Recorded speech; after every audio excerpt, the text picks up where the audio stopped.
He's the richest man in the Caribbean. And he didn't just corner Haiti's fuel. Over decades, Gilbert Bigio quietly built empires across energy, banking, manufacturing, and infrastructure, often with the silent blessing of the state. While Haiti sank deeper into crisis, his fortune only grew.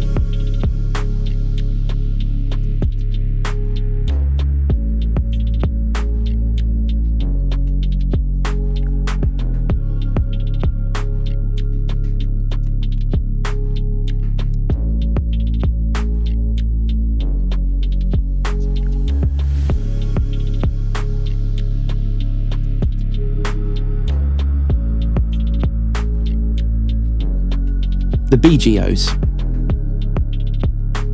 Gilbert Bigio, born in 1935, hails from a prominent Sephardic Jewish family with roots in Aleppo, Syria. The Bigio family's journey to Haiti began in 1896, when his grandfather, Isaac Jacques Bigio, immigrated to the Caribbean nation. His father, Charles Shalom Bigio, followed in the early 20th century, arriving via Aleppo, which was then a significant commercial hub for Jewish traders. Upon settling in Haiti, the family engaged in various commercial activities, including cotton production and trading, laying the foundation for their future business endeavors. Charles Shalom Bigio, father of Haitian businessman Gilbert Bigio, played a significant role in the family's commercial ventures in Haiti. The Bigio family's initial enterprise in Haiti was the establishment of a cotton gin house, founded by Isaac Jacques Bigio, to supply garment factories in Manchester, England. Although slavery was abolished in the country and Haitians were no longer enslaved in law, coercive labor systems were put in place to maintain plantation-style production, including cotton. Most cotton was grown by small-scale peasant farmers, called habitants, who owned or worked small plots of land. These farmers sold their cotton to traders, foreign companies, or middlemen who operated gin houses or export depots. For Haitians, labor was voluntary, but exploitative and coercive, since many rural Haitians had few options besides farming cash crops for meager returns. They were not slaves, but they often worked in debt peonage or under exploitative sharecropping systems, received low prices for their crops from powerful intermediaries, often foreign or elite Haitian merchants, and had limited access to education, tools, or land ownership protections. Over time, the family expanded into the local and export trade of commodities such as Campeche wood, coffee, and cocoa. While specific details about the name of the cotton company owned by the Bigio family are not readily available in public records, it is evident that the family's early commercial activities laid the foundation for their future business endeavors. Growing up in Port-au-Prince, Gilbert was part of a small Jewish community. His family's residence served as the de facto Jewish community centre, housing Haiti's only Torah scroll and hosting religious gatherings during major Jewish holidays. Despite the family's prominence, Gilbert has described himself as not particularly religious, but culturally Jewish, participating in community events and traditions. In 1952, at the age of 17, Gilbert, along with his brother Jacques, planned to continue their studies in the United States as well as Switzerland. Specifics about his academic pursuits and experiences during this period are not well documented, including the eventual establishment of the GB Group by Gilbert Bigio in 1972. The GB Group has evolved into one of the largest conglomerates in the Caribbean, with diversified interests spanning construction, consumer goods, energy, logistics, and telecommunications. Energy sector, monopoly concessions in fuel and oil. The Duvalier era from 1957 to 1986, spanning the dictatorships of François Papa Doc Duvalier and his son Jean-Claude Baby Doc Duvalier, was marked by an economic system that overwhelmingly benefited a tiny, elite, and allied corporations. The Duvalier entrenched a crony capitalist regime. They granted exclusive business privileges to loyal families, enacted laws and deals favoring both domestic oligarchs and foreign companies, and repressed labor and political opposition. While these policies enriched the elites and attracted some foreign investment, they came at tremendous cost to the broader Haitian population, entrenching poverty and underdevelopment. When Jean-Claude Baby Doc Duvalier succeeded his father in 1971, he initially inherited Papa Doc's patronage networks.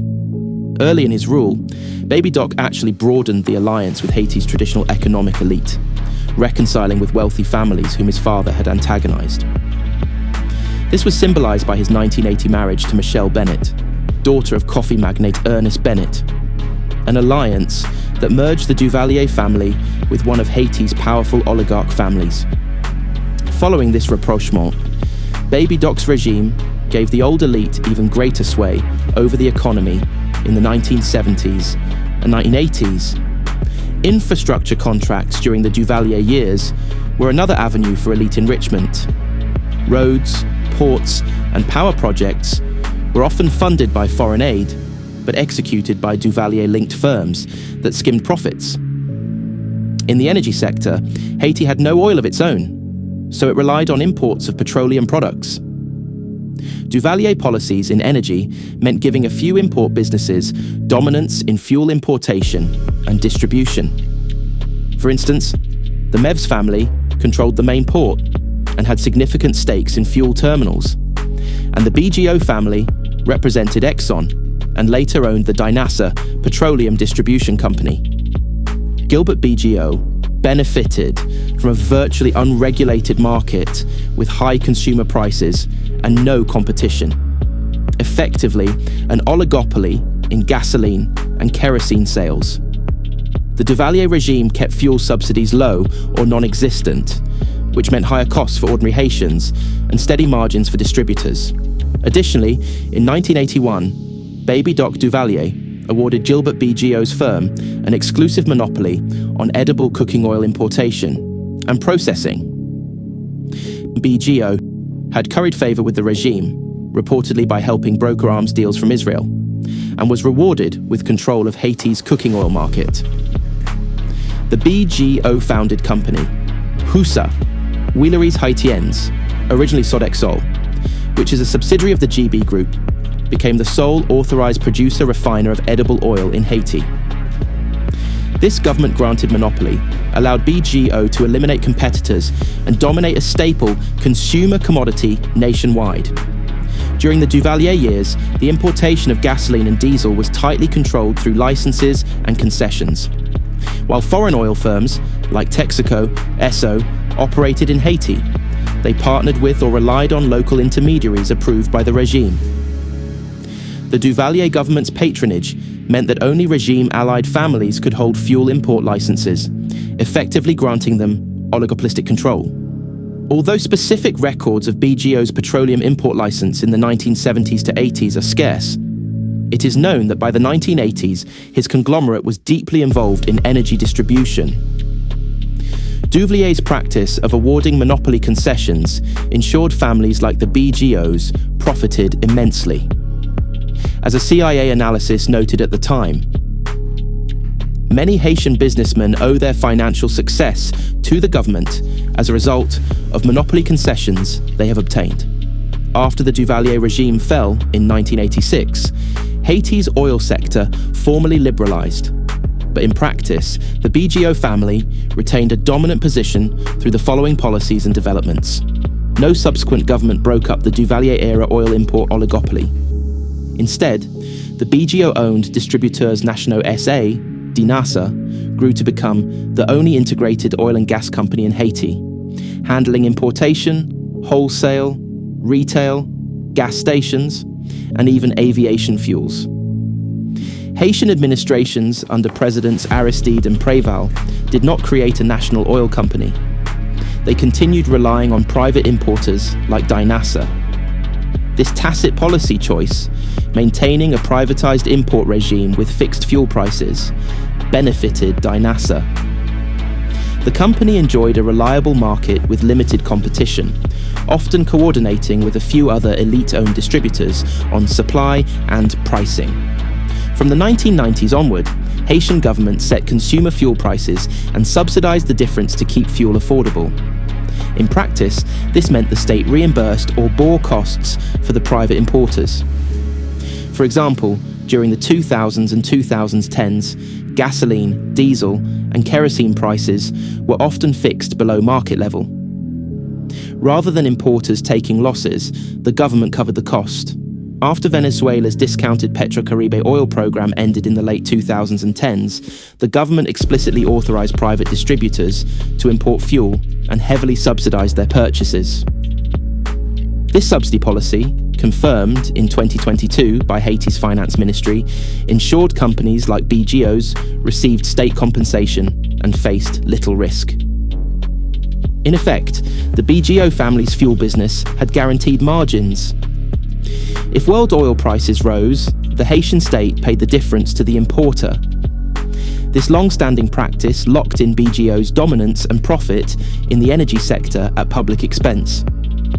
Under President René Préval from 2006 to 2011, Haiti joined Venezuela's Petrocaribe program, which supplied oil on credit to the Haitian government. The state became the direct importer of Venezuelan oil, but it still relied on private networks, storage and gas stations, for distribution. Bigio's firms were integral to this supply chain. The Préval government effectively kept Bigio as a key downstream partner, distributing Petrocaribe fuel through DINASA's infrastructure, rather than developing a new distribution mechanism. Petrocaribe also generated a fund for development projects. As discussed later, some of those funds were directed in ways that benefited Bigio's enterprises, e.g., port development contracts.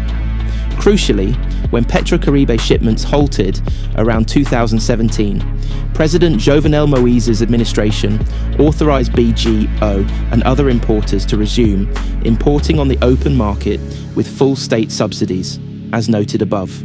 This continuity illustrates that every government from Aristide to Martelly and Moïse maintained the Bigio-friendly status quo in fuel distribution.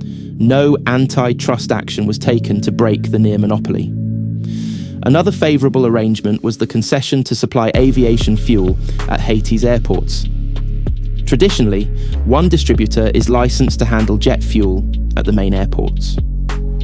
Under President Préval's second term, the Texaco Caribbean assets in Haiti were sold, in 2009, to the Bigio family's GB Group. This sale, approved by Haitian authorities, included the exclusive concession for the distribution of aviation fuel in the two main airports of Haiti. In other words, the government permitted the transfer of an exclusive right, a de facto monopoly, to Bigio's company. By 2011, GB Group controlled the aviation fueling operations at Port-au-Prince International and Cap Haitien Airport, guaranteeing the family a lucrative, captive market, airlines and UN missions, with no competitors. This concession originated earlier, but its renewal and transfer to Bigio under Préval represented a continuance of a state-sanctioned monopoly benefiting the family. Haiti's lack of refining capacity meant import terminals and storage tanks became critical assets. In the 1990s, there were discussions to privatize or modernize state petroleum infrastructure, like the state-owned oil storage facility. Delays and political battles ensued. Aristide, in his 1991 to 1996 terms, resisted some privatizations, while Préval negotiated with the International Monetary Fund, IMF, to privatize key sectors, including oil. Ultimately, Bigio's consortium capitalized on these shifts. For example, by the 2010s, the Bigio group had acquired multiple import terminals in Haiti and the region, consolidating control. Haitian governments effectively allowed this consolidation. No anti-monopoly enforcement prevented one private group from owning terminals, 224 gas stations regionally, and multiple airport facilities. The Martelly administration from 2011 to 2016 in particular was business-friendly and did not challenge the concentration of market power in fuel distribution. On the contrary, Martelly's government often partnered with the private sector for fuel logistics. By 2016, Bigio felt secure enough to sell a 50% stake in DINASA to a Canadian financier, the Groupe Financier National. After having dominated Haiti's oil trade for decades, From Duvalier's outright granting of oil import monopolies, to Préval and Martelly's tacit endorsement of an oil oligopoly and subsidy regime that protected importers, Haitian policy consistently favoured the Bigio family's energy interests. The family emerged as the gatekeeper for fuel in Haiti, controlling supply lines with the blessing of the state. Haiti sinks, Bigio ascends. The richest man in the Caribbean isn't waiting for rescue. He's selling the lifeboats. If you value deep dives into power, profit, and the forces shaping Haiti, make sure to like the video and subscribe for more investigations like this. Thanks for watching.